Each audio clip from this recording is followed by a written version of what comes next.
Hey gang! In this video, we're going to go over some of the most common mistakes I see newbie reactive dog owners make. Let's jump in so that you can avoid making these same mistakes with your own dog. Keeping the leash too tight. One of the most common mistakes reactive dog owners make is immediately tightening up on the leash when they see another dog coming their way. This is understandable, as instinctually we want to keep our dogs close at hand and not give them leash length to lunge toward the other dog or trigger. The problem is, when we hold the leash tightly, we're unintentionally sending signals to our dogs that there's something to be nervous and stressed about, and that tension and tightening of the leash can increase their stress and reactivity. I know it can be scary when you're used to gripping on your dog's leash for dear life, but keeping slack on the leash can go a long way towards helping your dog stay calm. Of course, leash slack alone won't do much. You have to pair that with maintaining engagement with your dog and keeping a healthy distance from triggers too. Not using a front clip harness. Using a front clip harness can help give you better control and can help reduce pulling, making walks more manageable and less stressful. It can also stop your dog from yanking you off your feet when he lunges towards another dog, as the front clip attachment is designed to turn your dog around when he yanks forward, preventing him from putting his full weight into pulling. Just make sure the harness fits appropriately, as it won't function properly if it's not fitted well. You want a snug fit, but not too tight. You should be able to fit 2 fingers comfortably between the harness and your dog's skin. Not getting enough distance from triggers. Distance is your friend when it comes to managing a reactive dog. Every dog has a different distance threshold they can handle. Too close, and your dog will have a hard time not reacting and won't be able to focus on you and often won't be interested in food or other rewards. It's essential you find the distance threshold at which your dog can engage with you, take food, stay calm, and be in learning mode. If your dog is intensely focused on a trigger and not responding to you, it's time to create more distance. You'll also want to keep watch for signs of stress like stiffening, lip licking, or yawning. Some ways you can create distance from triggers while on walks include walking up side streets or driveways to create more space, using physical barriers like cars or fences to block your dog's view of the trigger, or even just turning around and walking the other way. Not using high-value rewards. High-value rewards are treats or toys that your dog finds particularly motivating. These can be crucial in training and managing reactivity because they capture your dog's attention and encourage positive behavior. Regular kibble just won't cut it. Your dog needs a reward that is powerful enough to compete with the very big feelings associated with the triggers. Small pieces of cooked chicken, cheese, hot dogs, or freeze-dried treats are often considered high value by many dogs, but you'll need to experiment to see what is the most rewarding for your specific dog.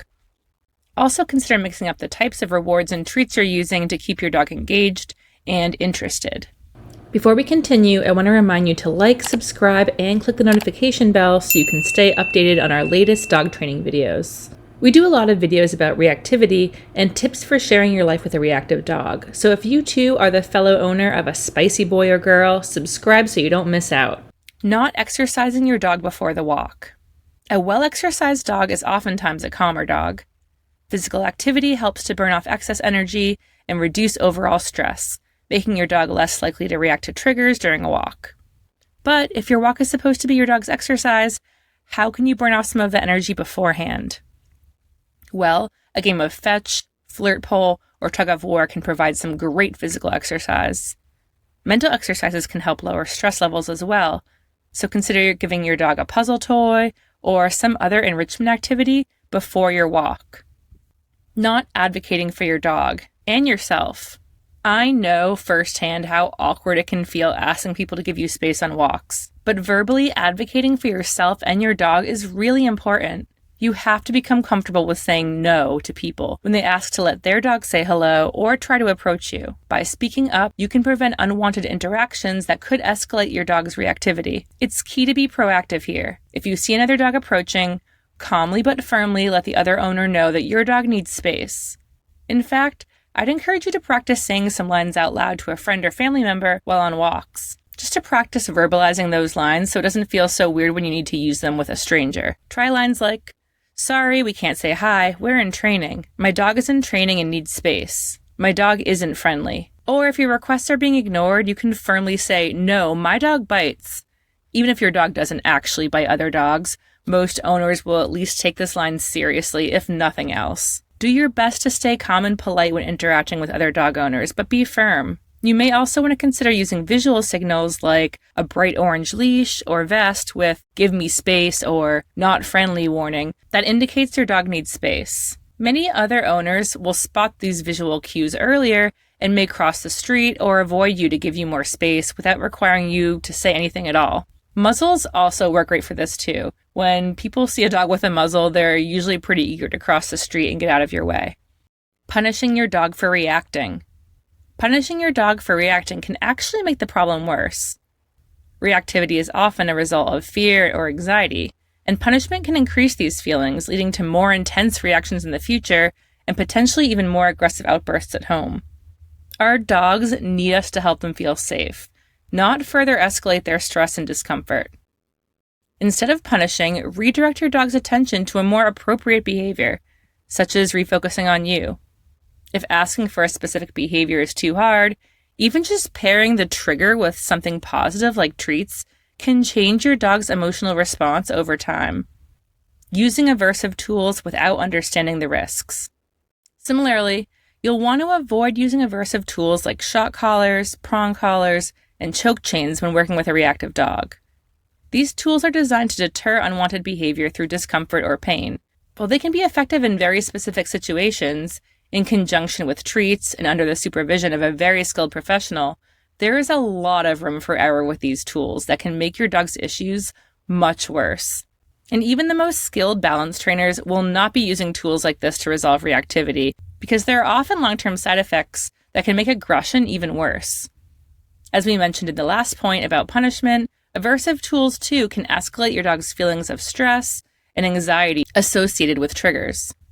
Many people believe aversive tools are a quick fix for behavior problems. However, these tools often address symptoms rather than underlying causes, leading to temporary relief.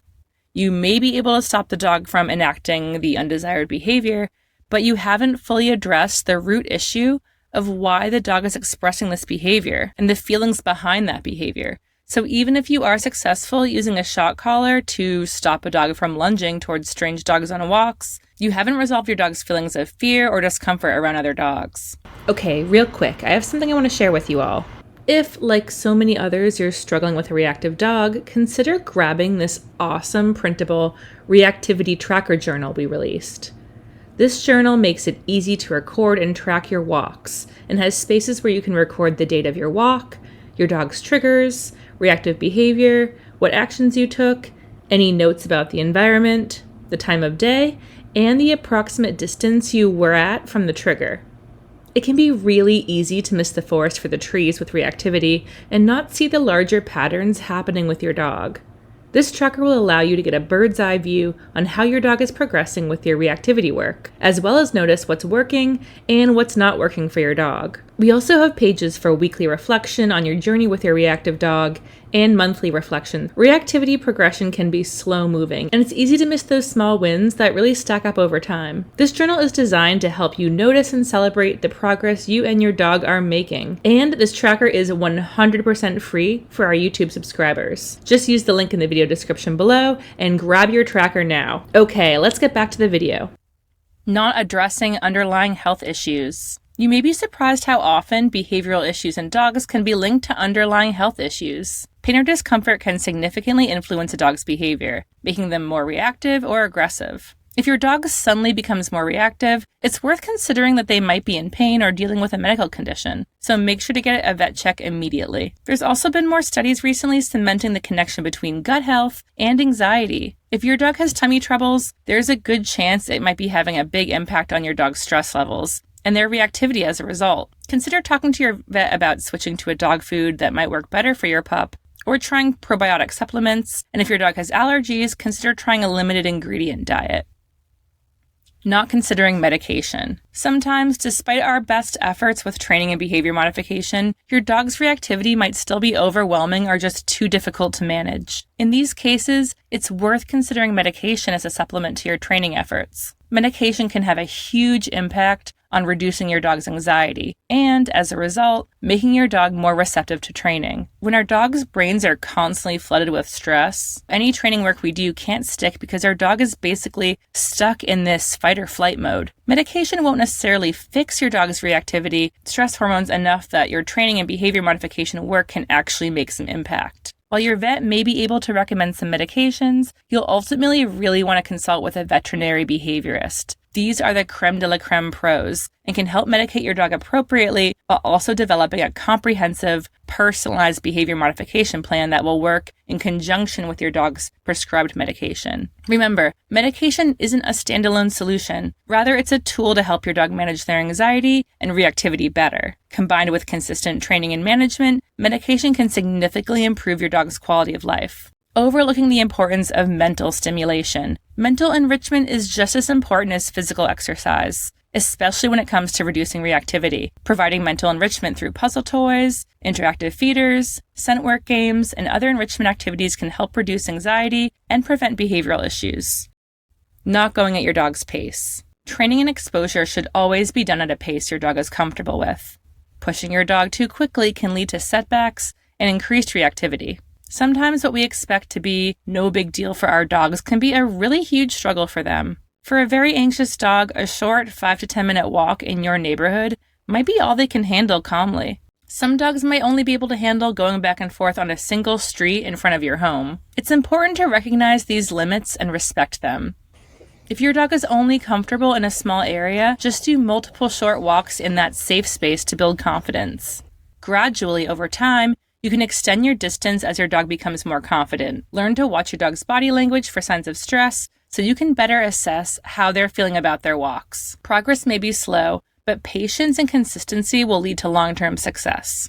Becoming resentful of your dog. It can be embarrassing to admit, but feeling resentful towards your reactive dog is actually really normal. It can feel upsetting when you've put so much effort towards helping an animal who seems determined to make your life miserable. Of course, that's not the case. Your dog isn't giving you a hard time. They're having a hard time. Still, those feelings of frustration and resentment can creep in. And honestly, there was an entire year where I felt like I really hated my reactive dog. These feelings can make progress more difficult, as it can have a negative impact on your relationship with your dog. So, while these feelings are 100% normal, try to remember the things you like about your dog. Maybe they're a super snuggly cuddler, or maybe they make the cutest face when they're begging for food. Or maybe they help you feel safe because you know they won't let anyone break into your home. Try to find activities you can engage in with your dog that won't make you feel stressed, so you two can keep building your bond while you work on this challenging issue. I hope you guys liked this video. I actually have even more mistakes I see a lot of new reactive dog owners make, but this video is getting pretty long, so I decided to stop here. But if you really enjoyed this video, let me know in the comments, and if enough people are interested, I can definitely do a part 2. I have at least a dozen other ideas I could add. Anyway, I hope this was helpful for you and your reactive pup. Make sure to also let us know what your favorite or most unexpected tip was in the comments below. Thanks, and have a great day.